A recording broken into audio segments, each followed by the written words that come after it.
আজ বীর বিপ্লবী ক্ষুদিরাম বোসের আত্মবলিদান দিবস। মাল্যদানের মাধ্যমে আমরা এই বীর বিপ্লবীকে শ্রদ্ধা জানালাম। আসানসোল পৌর নিগমের পক্ষ থেকে আমাদের মধ্যে উপস্থিত আছেন আসানসোল পৌর নিগমের চেয়ারম্যান সাহেব, উপস্থিত আছেন কালচারাল এমআইসি গুরুদাস চট্টোপাধ্যায় মহাশয়। আজকের দিনে দু এক কথা বলার জন্য শ্রদ্ধেয় চেয়ারম্যান সাহেবকে অনুরোধ করছি। ক্ষুদিরাম সম্বন্ধে বলার অবকাশ রাখে না, কারণ ভারতবর্ষের প্রত্যেকটি মানুষ তার অতীত জীবনের কথা প্রত্যেকটি অভিভাবক তার বাচ্চাদের শুনিয়েই বড় করেছে। ভারতবর্ষ একটা যে দেশ যখন থেকে তৈরি হয়েছে তখন থেকেই এই সাহসিকতার মধ্যেখানেই অপশক্তি বা আমাদের যে অত্যাচারের বিরুদ্ধে লড়াই করেই কিন্তু মানুষ বেঁচে রাখার একটা ইতিহাস তৈরি করে গেছে। ক্ষুদিরাম কিন্তু তাদের মধ্যে একজন। মাত্র 17 বছর বয়সে যে ফাঁসি হয়েছিল ওনার, তা ভারতবর্ষ নয় গোটা পৃথিবীকে কাঁপিয়ে দিয়েছিল সে তৎকালীন ব্রিটিশ গভর্নমেন্টকে। আমরা দেখেছি যে ওই বোমের ঘটনার পরে তিনি একটুও দমে যাননি, মৃত্যুর ভয় তিনি কখনো খাননি। ঋষি অরবিন্দ এবং নিবেদিতার অনুপ্রেরণায় মেদিনীপুরে যখন স্বাধীনতা সংগ্রামের ইতিহাস এবং বঙ্গভঙ্গের বিরুদ্ধে বিভিন্ন আন্দোলন চলছে, সেই সময় তিনি ওই সমস্ত বালক ক্ষুদিরাম তখন ওই সমস্ত ঘটনা এবং বক্তব্য শুনে অনুপ্রাণিত হয়ে পরে অনুশীলন কমিটিতে তিনি সদস্য হন এবং তারপরেরটা ইতিহাস হয়ে আছে। এই সমস্ত মানুষজন মারা যায় না। আমরা ওনার মৃত্যুর যেদিন ফাঁসি হয়েছিল সেই শহীদ দিবস পালন করার জন্য এখানে উপস্থিত হয়েছি। এই সমস্ত মানুষজন যতদিন পৃথিবী থাকবে ততদিন অমর হয়ে থাকবে।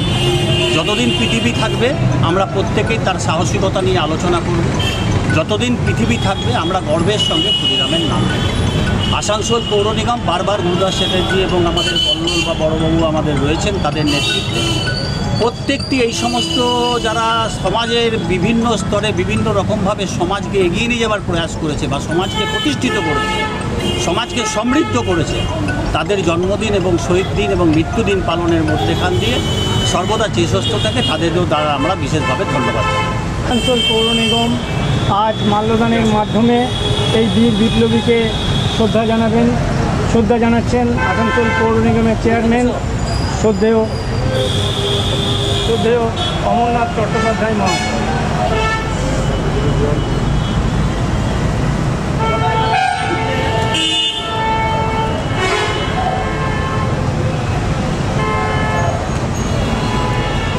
বিপ্লবীকে শ্রদ্ধা জানাবেন আসানসোল পৌর নিগমের কালচার এবং স্পোর্টস এমআইসি শ্রদ্ধেয় গুরুদাস চট্টোপাধ্যায় মহাশয়। মাল্যদান করবেন আসানসোল পৌর নিগমের অফিস সুপারিনটেন্ডেন্ট বীরেন্দ্রনাথ অধিকারী মহাশয়। মাল্যদান করবেন এসআই আসানসোল সাউথের তাপস প্রধান মহাশয়।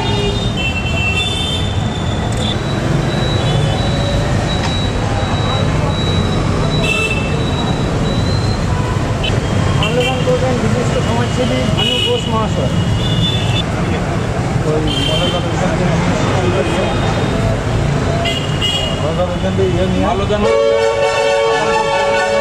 সাংস্কৃতিক বিভাগের কর্মী কল্লোল রায়।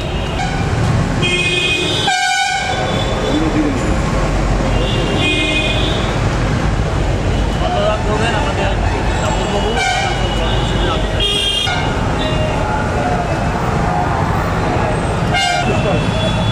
পুষ্পার্ঘ্য নিবেদন করবেন সন্দীপ ভান্ডারী।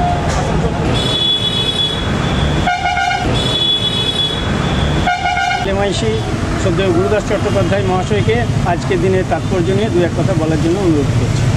ক্ষুদিরাম সম্বন্ধে বলতে গেলে কম কথার মধ্যে হবে না, কারণ একটা 17 বছর বয়সী যুবক যেভাবে দেশের জন্য আত্মবলিদান দিয়েছেন আমরা ইতিহাসের পাতায় পড়েছি।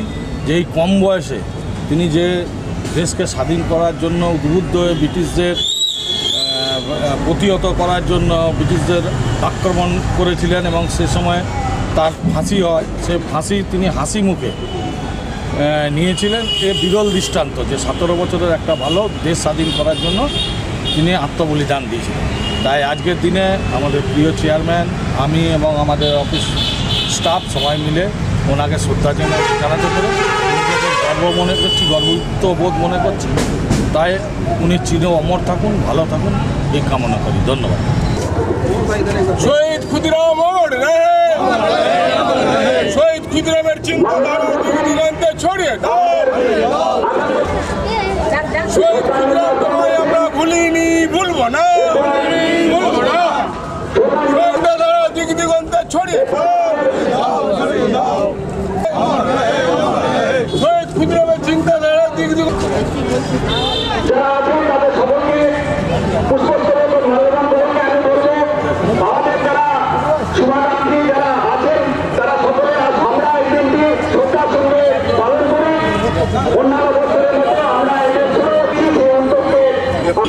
আমরা প্রত্যেকবার পূর্বাঙ্গপুর মৃত্যু প্রয়াণ দিবস এবং জন্মদিন পালন করে থাকি। তার একটাই কারণ যে নতুন প্রজন্মকে ভারত সম্বন্ধে জানানো এবং ভারতের স্বাধীন কীভাবে হয়েছিল সেটা জানাবার জন্য ওনাকে আমরা স্মরণ করে থাকি। মাত্র 17 বছর বয়সে তিনি তার ফাঁসি হয়েছিল। এরপর আমাদের সামনে বক্তব্য রাখবেন আমাদের চেয়ারম্যান অমর চ্যাটার্জি মহাশয়। ক্ষুদিরাম অমর রহে। সঞ্চালক আশীর্বাদ রয়েছে, সুন্দরভাবে সঞ্চালনা করে করতে পারে।